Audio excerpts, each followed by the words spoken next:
Dari hasil penyidikan tersebut, pada malam ini penyidik sudah melakukan gelar perkara dan pemeriksaan saksi juga sudah kita anggap cukup untuk menetapkan Baradae sebagai tersangka dengan sangkaan pasal 338 KUHP, junto pasal 55 dan 56 KUHP. Pemeriksaan ataupun penyidikan tidak berhenti sampai di sini. Ini tetap berkembang. Sebagaimana juga rekan-rekan ketahui bahwa masih ada beberapa saksi lagi yang akan kita lakukan pemeriksaan di beberapa hari ke depan. Baradae sekarang ada di Bareskrim di Bidum. Setelah ditetapkan tersangka, tentu akan dilanjutkan dengan pemeriksaan sebagai tersangka dan langsung akan kita tangkap.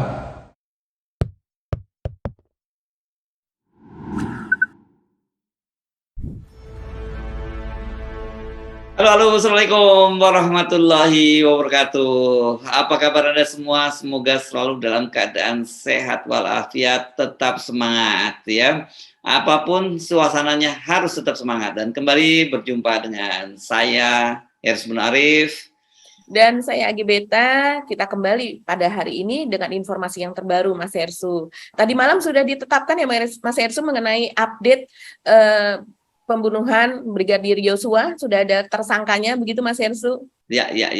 Walaupun teman-teman wartawan tadi malam rada kebingungan dikit ya, karena kok mundur-mundur terus rencana jumpa persnya gitu. Ada apa? Ternyata itu ada berita tentang banyak media yang menjadikan ini breaking news gitu ya. Walaupun ada juga teman yang menyatakan pada saya, kok jadi anti klimaks ya Mas Ersu ya? Kenapa? Itu kan kenapa yang ditetapkan jadi tersangka Baradae gitu.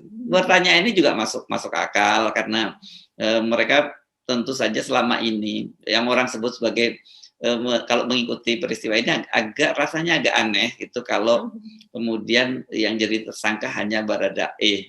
Tapi sebenarnya kalau kita mengikuti penerapan pasal-pasal terhadap Baradae ini, kita bisa simpulkan pelakunya nggak hanya satu, Mbak, karena pasal 338 KUHP soal pembunuhan dan kemudian ada junto pasal 55 dan 56. Ini istilahnya dalam hukum pidana penyertaan. Kalau penyertaan itu kan berarti ada yang ikut serta, gitu kan? Jadi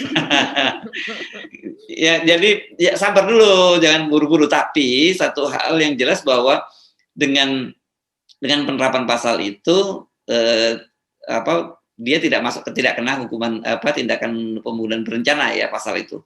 Tapi bisa saja nanti kalau ada pelaku lain yang ditetapkan sebagai tersangka dan kemudian penerapan pasalnya berbeda, saya kira terbuka kemungkinan semacam itu Mbak Agi.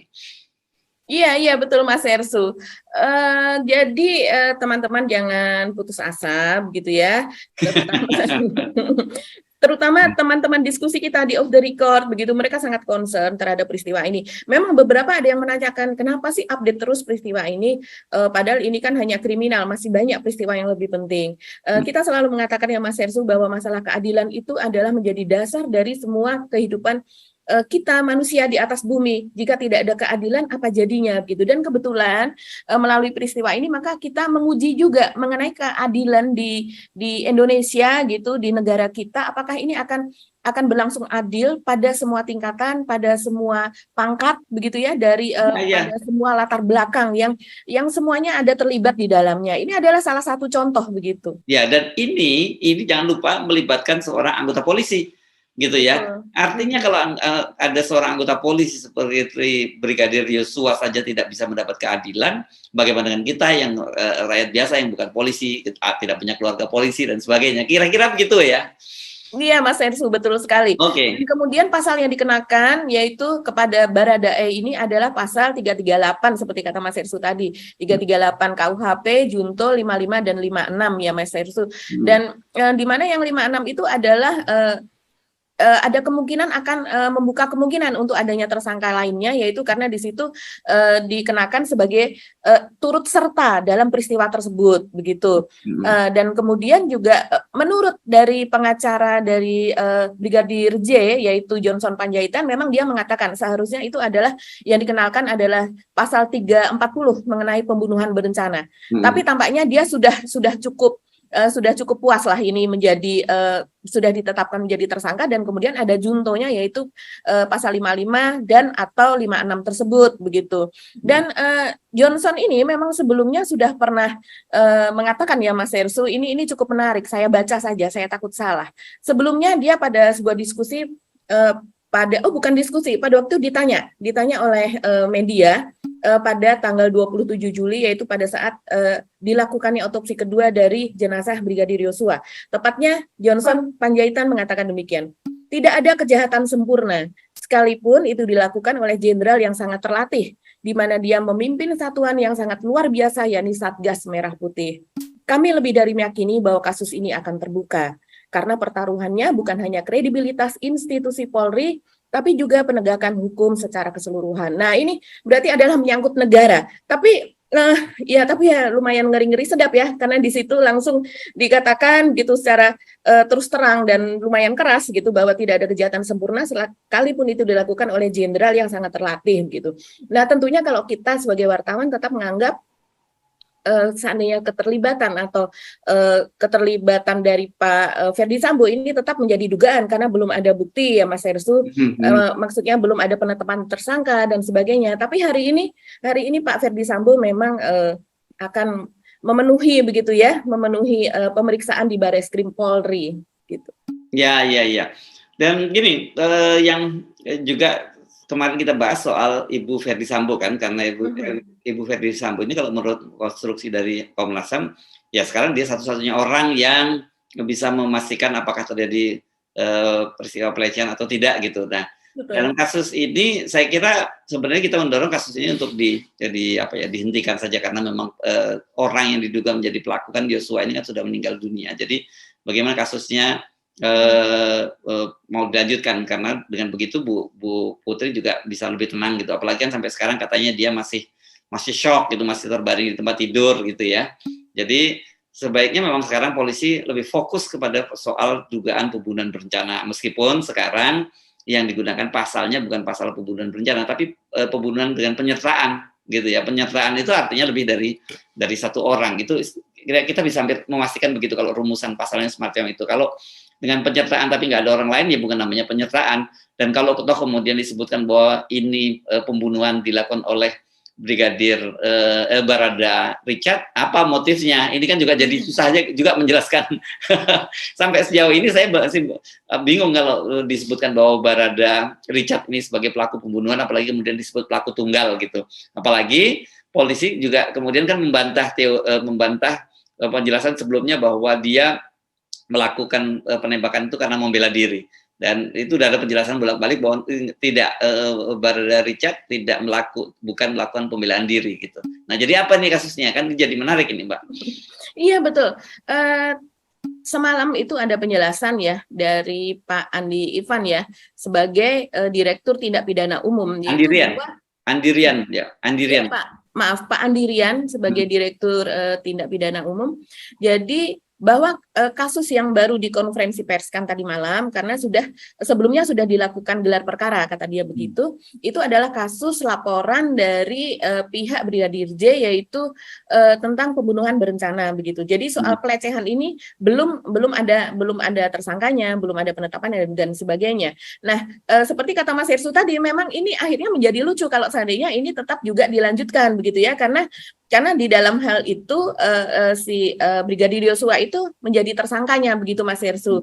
Dan kemudian dalam hal ini juga disebutkan tadi malam bahwa orang-orang yang terlibat pada olah TKP awal itu akan diperiksa semuanya begitu. Ya, ini pastilah ya. Tentunya mereka akan menjadi saksi, terutama kalau dari pihak kepolisian yang disoroti oleh masyarakat luas, terutama adalah mungkin Karopenmas ya, Pak Ahmad Ramadan, Pak Brigjen Ahmad Ramadan. Dia akan memberikan keterangan bahwa di awal bahwa ini adalah terjadi tembak-menembak, dan kemudian langsung seperti menjudge gitu bahwa sudah ini ada kasus pelecehan gitu. begitu, walaupun pada saat itu belum ada penyidikan, kasusnya belum naik ke tingkat penyidikan. Dan kemudian juga ada satu lagi yang tembak-menembak. Nah, kalau seandainya ini dikatakan bahwa tadi malam Pak Andirian ini mengatakan bahwa kasus penetapan tersangka kepada Baradae ini adalah pembunuhan dan bukan bela diri, begitu. Nah, tentunya yang itu seharusnya gugur, tapi memang tadi malam belum disebutkan ya Mas Hersu. Nah, inilah yang menjadi pertanyaan, dan ini mungkin sebaiknya segera diumumkan oleh Polri, begitu, apakah dua kasus lagi itu berlanjut atau tidak. Memang kemarin dari pihak pengacara dari Ibu Putri Chandrawati itu menemui Bareskrim, dan dia meminta segera kejelasan kasusnya dan untuk dilakukan gelar perkara begitu terhadap kasus laporan pelecehan tersebut. Tapi kita sendiri juga kemarin mengkritisi pada podcast kita ya, bagaimana bisa dilakukan gelar perkara kalau seandainya saksinya saja menurut penuturan Pak Andirian tadi malam, yaitu Ibu Putri begitu, saksi pelapornya ini belum bisa diperiksa sampai saat ini begitu. Dan kemudian berdasarkan kesaksian itu yang berhasil menemui itu baru pihak Komnas Perempuan, itu pun pada tanggal 16 Juli. Dan dalam keadaan Ibu Putri ini terbaring begitu, lemah, belum bisa melakukan apapun, bahkan diajak berkomunikasi, ditanyakan mengenai kronologisnya pun belum bisa begitu. Tapi sejak dari tanggal 16 sampai dengan saat ini belum ada yang bisa, LPSK, Komnas HAM, dan juga polisi sekalipun tadi malam menyatakan belum melakukan pemeriksaan. Walaupun entah kita di belakangnya sudah melakukan pemeriksaan tapi belum bisa mengungkapkan kepada publik, kita juga tidak tahu. Ya. Tapi saya kira sekarang fokus ini soal pembunuhan ini tadi ya, yang sekarang ini bergeser bukan pembunuhan berencana tapi pembunuhan saja. Dan tentu saja saya kira tetap saja Bu Putri ini juga menjadi salah satu saksi kunci karena dia yang berada di lokasi itu ya, jelas yang ada di lokasi itu dia. Dan kemudian kalau kita membaca penjelasan dari Komnas HAM memang agak banyak kejanggalan, dan Komnas HAM sendiri mengaku itu ada missing link gitu ya.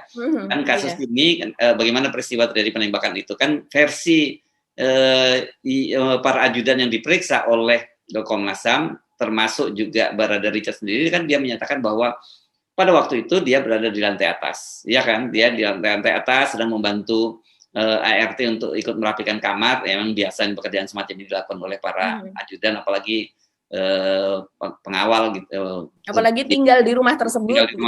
Kemudian dan juga Bribka ya, kalau nggak salah Ricky itu ya, pangkatnya lebih tinggi dari Barada itu, mendengar teriakan itu dan mereka kemudian sama-sama berlari.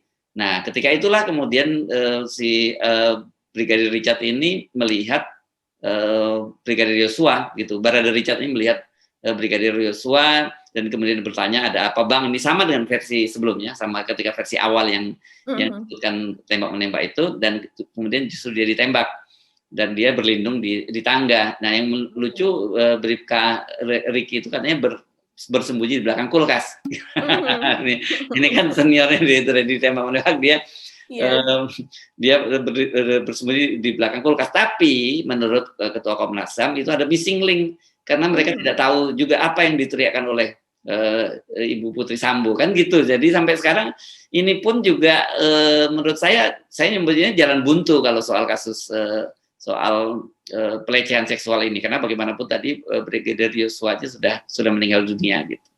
Iya, betul Mas Hersu, dan kita juga sampai sekarang kan tidak dibuka ya visum terhadap Ibu Putri. Tentunya kalau seorang pada kasus-kasus umumnya ya, seandainya ada pelecehan seksual atau bahkan pemerkosaan, itu biasanya kan korbannya divisum begitu. Kalaupun seandainya dikatakan bahwa Brigadir Yosua ini adalah melakukan penodongan dan kemudian baru meraba-raba, tentunya ada jejak lah, misalnya rambut apa dan sebagainya begitu ya di tubuh Ibu Putri begitu, kalau seandainya dia melaporkan dan kemudian menjalani visum begitu. Tapi sejauh ini kita tidak mendengar sih ya Mas Hersu bahwa Ibu Putri ini menjalani visum gitu, ataukah hanya sekedar melaporkan saja. Nah, tentu ini menjadi agak sulit ya. Ya. Ada sidik jari lah kalau ada sentuh gitu ya, minimal ada sidik jari yang bisa ada jejak lah ya untuk melanjutkan. Tapi mari kita tinggalkan, kita fokus ke kasus ini. Kasus ini karena hari ini Pak Ferdi Sambo akan diperiksa gitu ya. Dan ini tentu saja menarik kalau yang memeriksa Dirtipidum itu secara kepangkatan itu lebih rendah ya dari Pak Ferdi Sambo. Tapi kan ini ada tim sus. Saya kira mungkin protapnya ada protap tersendiri ketika seorang bintang 2 pasti diperiksa oleh atasannya yang lebih tinggi. Walaupun saya kalau lihat dari angkatannya kelihatannya ini di tim Idum ini lebih senior dari Pak Ferdi Sambo ini karena seingat saya dia ini ratingnya 91 juga gitu, ratingnya Kapolri, sementara Ferdi Sambo kan ratingnya lebih muda lagi ya 94 gitu, tapi pangkatnya memang lebih tinggi. Ini teknis saya kira ini nggak terlalu jadi persoalan karena mereka pasti punya protap tersendiri gitu. Tetapi saya kira pemeriksaan Pak Ferdi Sambo ini akan menjadi tahapan penting karena orang selalu boleh saja disebut sebagai teori konspirasi gitu nyebutnya ya. Banyak menyebut ada teori konspirasi dan macam-macam. Tetapi saya kira ini penting dibuat terang gitu. Bagaimana sih sebenarnya peran Pak Ferdi Sambo itu dan polisi. Saya yakin pasti dia punya fakta-fakta yang lebih kuat dibandingkan Komnas HAM gitu berkaitan dengan soal ini. Iya, saya sendiri belum menelusuri ya Mas Ersu mengenai kepangkatan dari Pak Dirpidum ini, yaitu Pak Andirian dan ya dia bintang 1 kan Pak Dirpidum itu bintang 1 dan saya ingat saya ingat dia adalah rating 91 jadi satu angkatan dengan Kapolri gitu. Iya, memang dia lebih angkatannya lebih senior, tapi kan kepangkatan itu kan berbeda, Mas Ersu ya. Dan kemudian klaim dari Kamarudin Simanjuntak kemarin pada sebuah wawancara dengan media, dia mengatakan ya dia menginginkan dibentuknya tim independen begitu kan, karena dia menilai bahwa tim sus yang dibentuk oleh Kapolri ini dinilainya ya semacam mandul begitu ya, kurang bisa berbuat begitu. Karena menurut Kamarudin apa yang ada di dalamnya yaitu adalah bekas dari anak buah Pak Ferdi Sambo, bahkan termasuk Dirpidum. Klaim dia demikian begitu, bahwa tadi ketika Pak Ferdi Sambo, yaitu ketika dia ada di Divpropam maupun dia di Satgasus, terutama yang ada di Satgasus itu dia ada di bawahnya. Dan kemudian termasuk juga ajudan-ajudan tadi yang dimaksud adalah demikian, itu ada di bawahnya juga.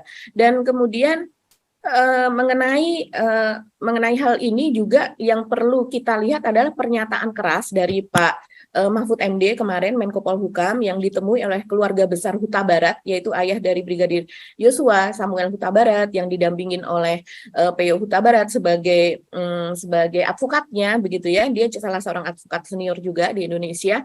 Ya, dan Pak Mahfud mengatakan bahwa ini bukan kriminal biasa. Dan kemudian dia juga menyebutkan bahwa kenapa bisa disebut bukan kriminal biasa? Karena ini ada nuansa psikohierarki dan juga ada psikopolitik. Ya artinya Pak Mahfud ini sudah melihat bahwa ada psikohierarki, mungkin hampir sama dengan yang dikatakan oleh Kamarudin, yaitu ada hierarki yang ketika seseorang atau sekelompok orang itu harus memeriksa mantan bosnya sendiri atau atasannya sendiri begitu ya. Dan kemudian psikopolitik yaitu ada nuansa politik di baliknya begitu. Nah, ini tidak dijelaskan memang, tapi kita semua secara umum itu sudah menduga bahwa ini akan terjadi karena mengingat kekuasaan Pak Ferdi Sambo ya di dalam Satgasus Merah Putih itu tadi kita lihat memang demikian besarnya di dalam kepolisian itu sendiri begitu. Nah, saya rasa ini kemarin kita cukup, kalau saya sih melihat konferensi pers yang tadi malam itu juga merupakan kelanjutan dari pernyataan Pak Mahfud MD ya. Kita cukup apresiasi lah Pak Mahfud MD memberikan penekanan terhadap hal tersebut, karena kemudian setelah siangnya itu terjadi itu malamnya terus kemudian ada gelar perkara, konferensi pers, penetapan tersangka dan sebagainya. Dan Pak Mahfud juga mengatakan bahwa dia diminta oleh Presiden Jokowi untuk terus mengawal kasus ini agar ini seperti pernyataan Presiden agar dikawal dengan sejujur-jujurnya dan diungkapkan dengan sejelas-jelasnya. Ya, karena bagaimanapun juga Pak Mahfud MD ini Menko Polhukam ya, kepolisian berada di bawah koordinasi beliau dan juga beliau juga secara ex officio menjadi Kompolnas. Ini saya kira ini ada Kompolnas ini, kalau kita nyebut Kompolnas orang jadi banyak ilfil gitu ya.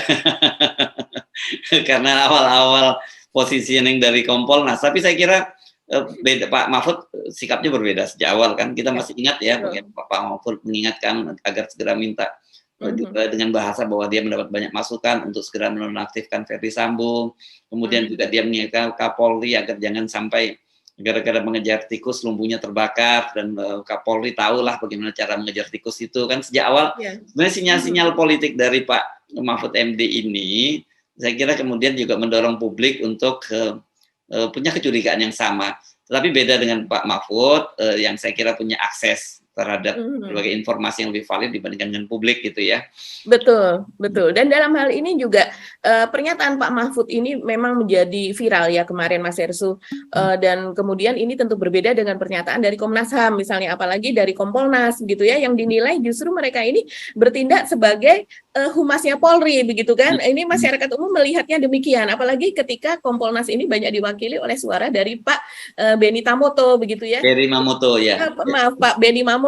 Jadinya ini menjadi itu tadi yang dikatakan agak ilfil karena di awal sebelum ada olah TKP segala Pak Benny Mamoto sudah mengatakan gitu bahwa ini adalah kasus tembak menembak dan tidak ada kejanggalan sama sekali. Dan akhirnya sekarang memang terbukti setelah ya ini tekanan dari publik saya rasa dan dari media juga sangat berpengaruh ya Mas Hersu, walaupun kita sebagai orang media juga melihat ada media yang masuk angin juga dalam hal ini begitu ya. Oke, tetapi sesama biskota dilarang saling mendahului. Dilarang saling membuka. Iya. Seperti biasa lah, kan kita kemarin sebut ada cyber war, ada disinformasi dan sebagainya. Saya kira ini penting untuk kita cermati terus gitu ya. Saya kira mungkin kita akan update nanti perkembangan setelah Pak Ferdy Sambo juga diperiksa ya, Mbak Agi ya. Iya betul Mas Hersu. Ini penting sekali karena Pak Ferdy Sambo ini kan kaitannya dengan barang-barang bukti ya Mas Hersu. Karena kemarin kan Pak Andirian mengatakan bahwa barang bukti itu antara lain adalah CCTV, begitu yang membuktikan bahwa memang Baradae ini membunuh Brigadir J begitu kan. Nah, kalau seandainya CCTV, apakah kita bertanya-tanya nih, apakah CCTV yang di dalam itu sudah ditemukan begitu ya, sudah berhasil dipulihkan dari sakitnya akibat tersambar petir begitu ya. Karena kan memang Baradae ini sudah mengaku kepada Komnas HAM yaitu bahwa dia melakukan tembakan 2 kali lagi ketika Yosua ini sudah tersungkur begitu. Itulah yang menjadi jawaban kenapa ada tembakan dari belakang kepala Yosua begitu. Dan kemudian kalau dari pengacaranya mengatakan bahwa dia, bahkan pengacara Baradae ini mengklaim bahwa dia adalah pahlawan yang dihakimi begitu ya. Karena dia sesungguhnya menyelamatkan Ibu Putri, tapi kenapa dia sekarang malah dihakimi, klaim dari pengacara demikian. Tapi pengacara juga mengatakan bahwa pada saat Brigadir J ini sudah berlutut, dia mengatakan sudah berlutut, itu dihampiri dan kemudian masih ditembak 2 kali untuk memastikan bahwa dia sudah tidak berkutik. Nah, inilah yang disebut sebagai adanya kemungkinan atau dugaan tembakan dengan jarak 1-2 meter.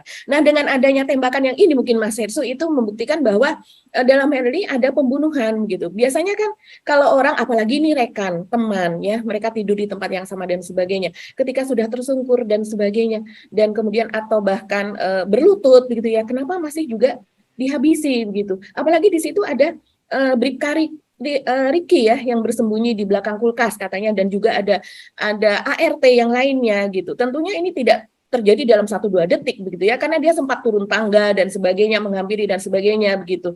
Nah, konstruksi inilah yang mungkin dijelaskan oleh CCTV dan juga baju dari terakhir yang dipakai oleh Brigadir J yang sampai sekarang belum ditemukan begitu, dan penyidik juga maksudnya pengacara Brigadir J ini selalu menanyakan hal tersebut karena dia ingin tahu hubungannya dengan hasil otopsi yang terakhir begitu ya. Nah, inilah yang mungkin nanti pada saat pemeriksaan Pak Ferdy Sambo ini akan mulai terungkap. Termasuk juga di mana beliau melakukan PCR sesuai dengan klaim awal gitu.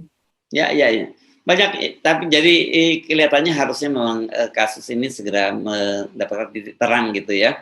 Dan seperti biasa, Anda semua dan kita juga harus mengawal, jangan sampai kemudian ada kasus ini dibelok-belokkan, gitu kan, kecurigaan semuanya semacam itu gitu. Ini kenapa sih lama sekali prosesnya? Apakah menunggu publik lupa dulu gitu, dan setelah publik fokus perhatian lain, baru kemudian skenario awal dijalankan kembali gitu. Saya kira ini penting, dan seperti dikatakan oleh Kapolri kan akan dibuka secara transparan dan kita wajib terus mengawalnya.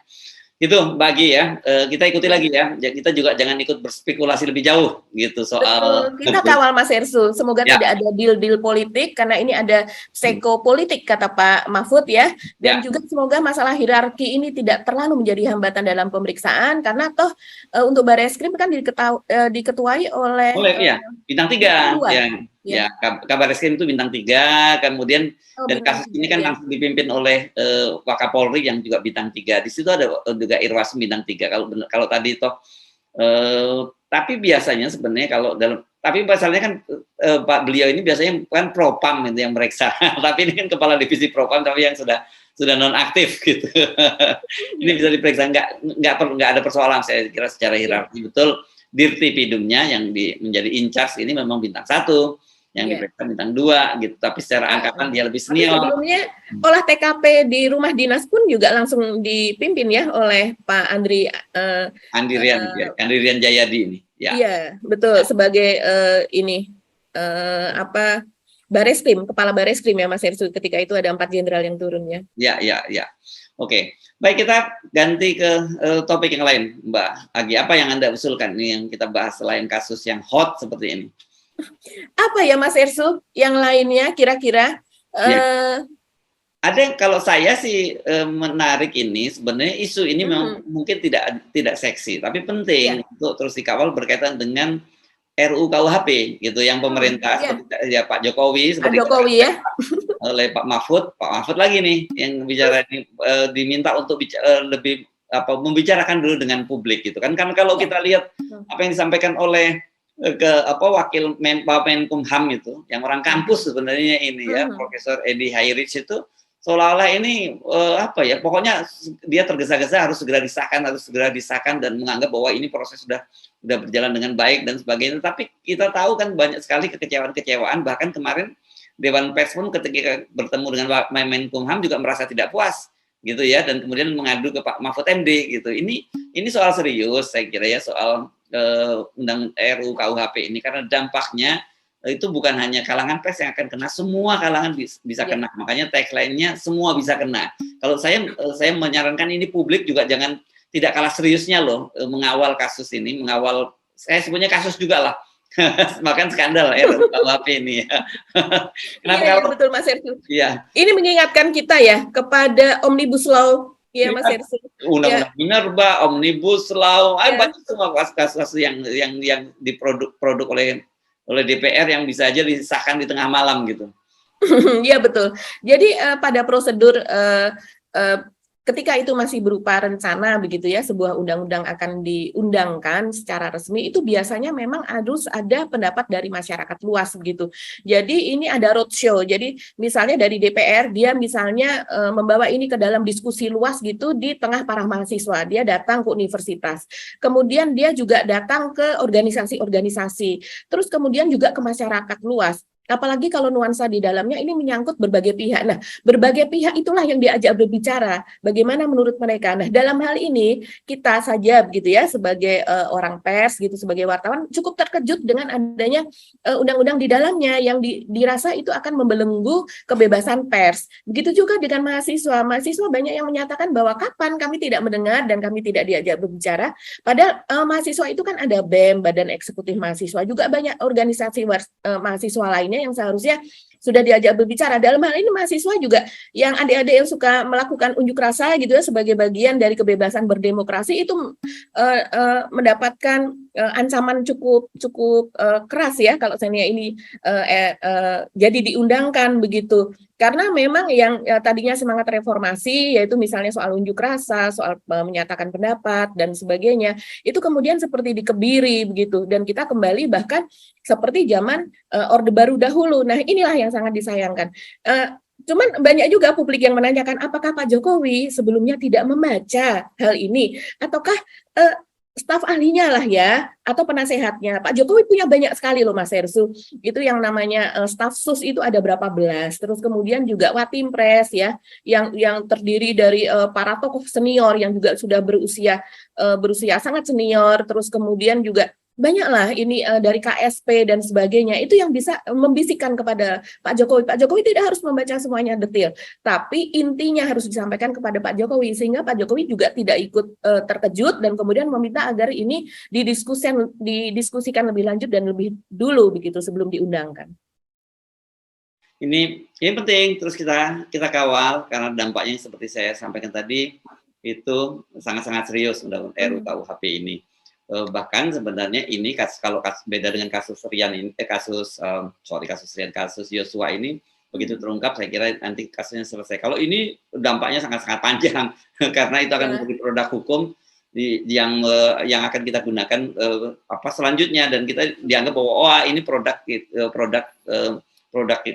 nasional gitu, bukan produk kolonial. Tapi ternyata tetap saja walaupun dia produk nasional, tapi ini rasanya produk nasional dengan rasa kolonial kan gitu.